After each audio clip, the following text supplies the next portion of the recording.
Hello my friends, welcome to the Electric Viking. Now this video is, I think, one of the most important videos that I've done since the start of this channel.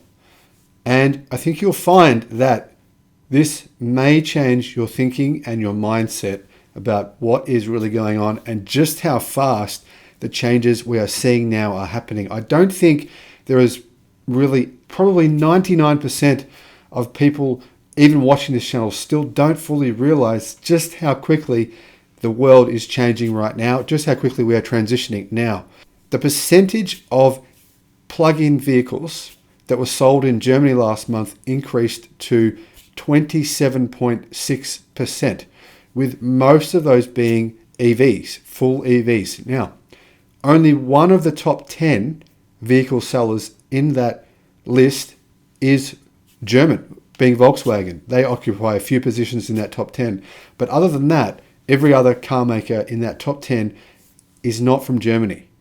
Obviously, this is a big concern for Germany. It's the reason I made a video about Germany saying that they were panicking, which they are. They're panicking about the fact that they're not ready for the transition to EVs. Volkswagen is trying to get there.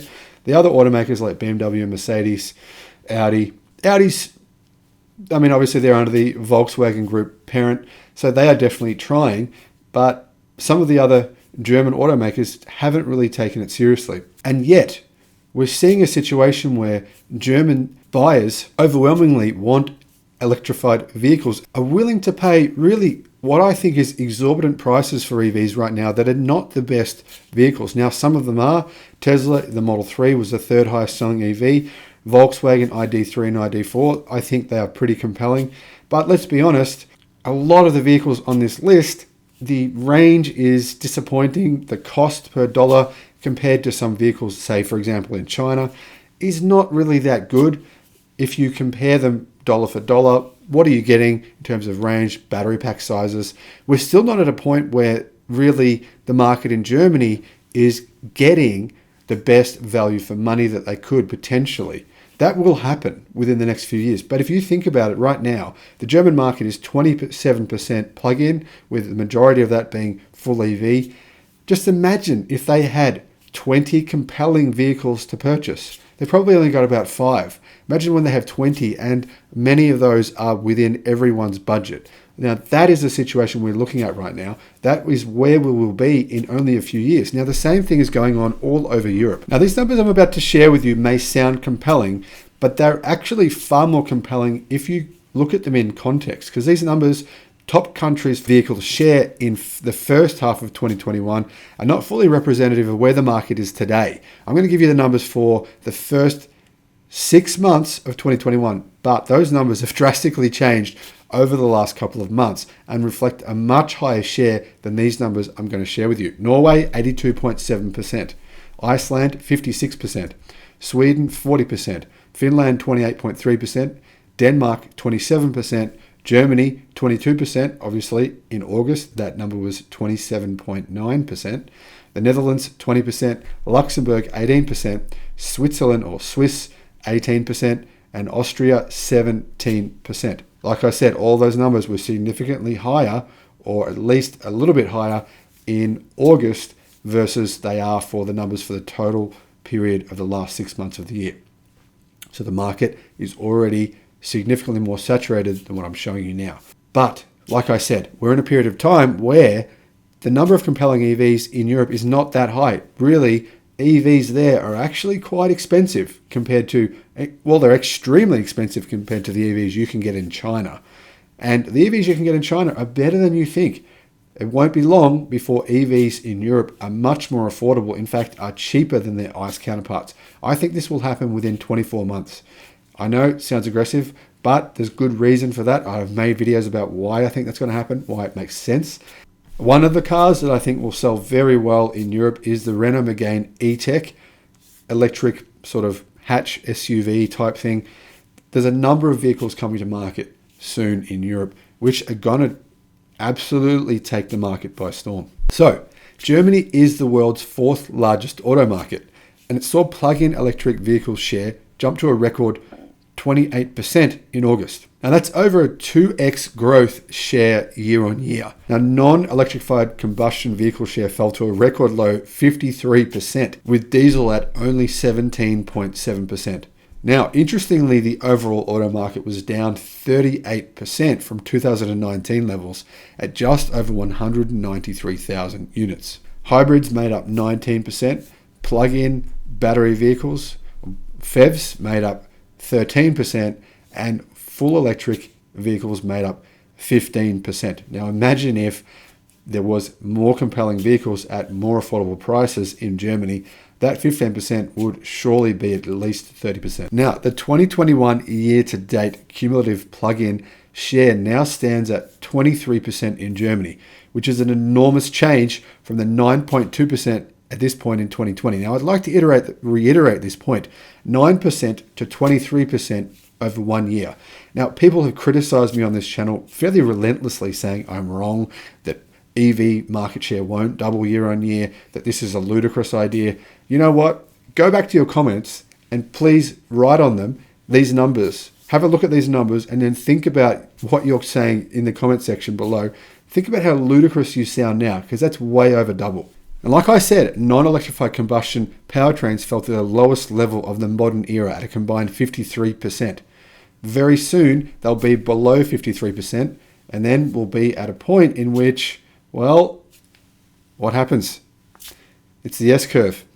Now, although petrol still held a higher share than diesel, its position is incredibly precipitous. As you can see in this graph from Clean Technica, the petrol share took most of the hit from the jump in battery electric vehicle share in August. And it's almost a certainty that combined combustion share will drop permanently below 50% in Germany within the next 2 months. Now, the most popular vehicles sold over the month, I think, is going to dramatically change within 6 months. And why do I think that? Well, there's a slew of new EVs coming to the market. And very, very importantly, Tesla will be building the Model Y and the Model 3, and who knows, maybe the Model 2 or whatever that's going to be called, within the next 6 months in Germany at the Gigafactory there. Now, this will significantly reduce the price of Tesla vehicles. And yes, price does matter, whether you want to believe that or not. Of course, price most certainly matters, which is the reason why the most popular EV in Germany, right, was one of the cheapest, absolute cheapest, the Volkswagen Up, with 18,000 sales from January to July 2021. Imagine if they had something like a BYD Dolphin that cost even less than a Volkswagen Up, yet is the size of a Corolla and has double the range, more than double the range of the Volkswagen Up. Imagine that. Now, second place was a Volkswagen ID3 with 15,000 sales. In third place was the Tesla Model 3 with 14,200 sales. Now, I expect next year the most popular Tesla vehicle in Germany and in Europe will be the Tesla Model Y. And not only will it be more affordable than what it is, much more affordable than what it is now in Europe, obviously there'll be a lot more supply, which is the major issue right now. The bottleneck for Tesla is they just don't have enough Tesla Model Ys to send to Europe. Even at the pretty exorbitant prices they're selling them there for now, there's still huge demand. When that price comes down by probably around about 30%, which it will in Europe within 12 months, Tesla Model Y will definitely take a position in the top 5. Now, in fourth place was the Hyundai Kona with 11,000 sales. Fifth was the Renault Zoe with 10,600 sales. Sixth was the Smart for 2, 9,600 sales. Smart for 2 is a very expensive vehicle. A similarly comparable vehicle in China costs less than half the price. Seventh was the Volkswagen ID4 with 7,000 sales. Then there's the BMW i3, Opel Corsa, Mini Cooper, Skoda Enyaq, Audi e-tron, Peugeot e-208, Smart for 4, Renault Twingo, Kia Niro, Seat M3, Opel Mokka, and the Skoda Citigo with 2,700 sales. Now, Clean Technica says that recently performing above their average sales are the Fiat 500e, the Skoda Enyaq, Opel Mokka, and the Hyundai Ioniq 5, which were in the monthly top 10 in July. But because they're more recent arrivals, they're still playing catch up in the year-to-date ranks. Now, the Fiat 500e, I've talked about this vehicle in other videos. I've reviewed every part of this vehicle. I've looked at every detail of this vehicle. It's very nice looking on the outside. It's cool. It's funky. It's insanely expensive for what you get. There is no question that it is insanely expensive what you get, and yet selling really well. Just imagine when it's actually, the price of the 500e is actually on par with its petrol equivalent. sales there'll be literally no petrol sales. There'll be maybe 1 out of 100 sales will be petrol when the price is equivalent. This is going to happen fairly soon. The only car really out of these 4 here that I believe represents kind of a paradigm shift in terms of a car that is desirable and something that people would be willing to pay a lot of money for, I think here is the Hyundai Ioniq 5. But we're going to see within 12 months, this is all going to totally change. Now, obviously, Tesla are going to make a bigger end of quarter push in Germany and, of course, in Europe. And other brands will be competing hard for this plug-in share, which is going to just keep on climbing. I think it's likely it'll hit more than 30% by November this year. Now, some others predict that by the end of 2021, the plug-in market share in Germany and potentially in Europe will actually hit 40%. How long is it going to take for us to get from 40 to 80? Probably only another year. It's going to happen way quicker than we think. So this makes me wonder, what are companies like Toyota, Honda, Nissan, Subaru, what are they talking about in their boardrooms? Are they still sitting around saying the future is not electric?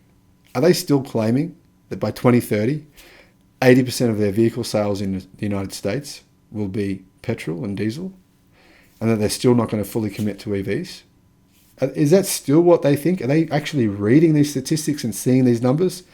I seriously question their sanity. Now, obviously, with many of the world's largest car markets, China and Europe, seeing an EV increase by a factor of 2 to 3 times over the last 12 months, they should be in fear and panic right now. There is no question they should be shitting themselves. And if they aren't, then many of them will go bankrupt even before 2030 arrives. Thanks for watching the video. I'll see you on the next one. Bye-bye.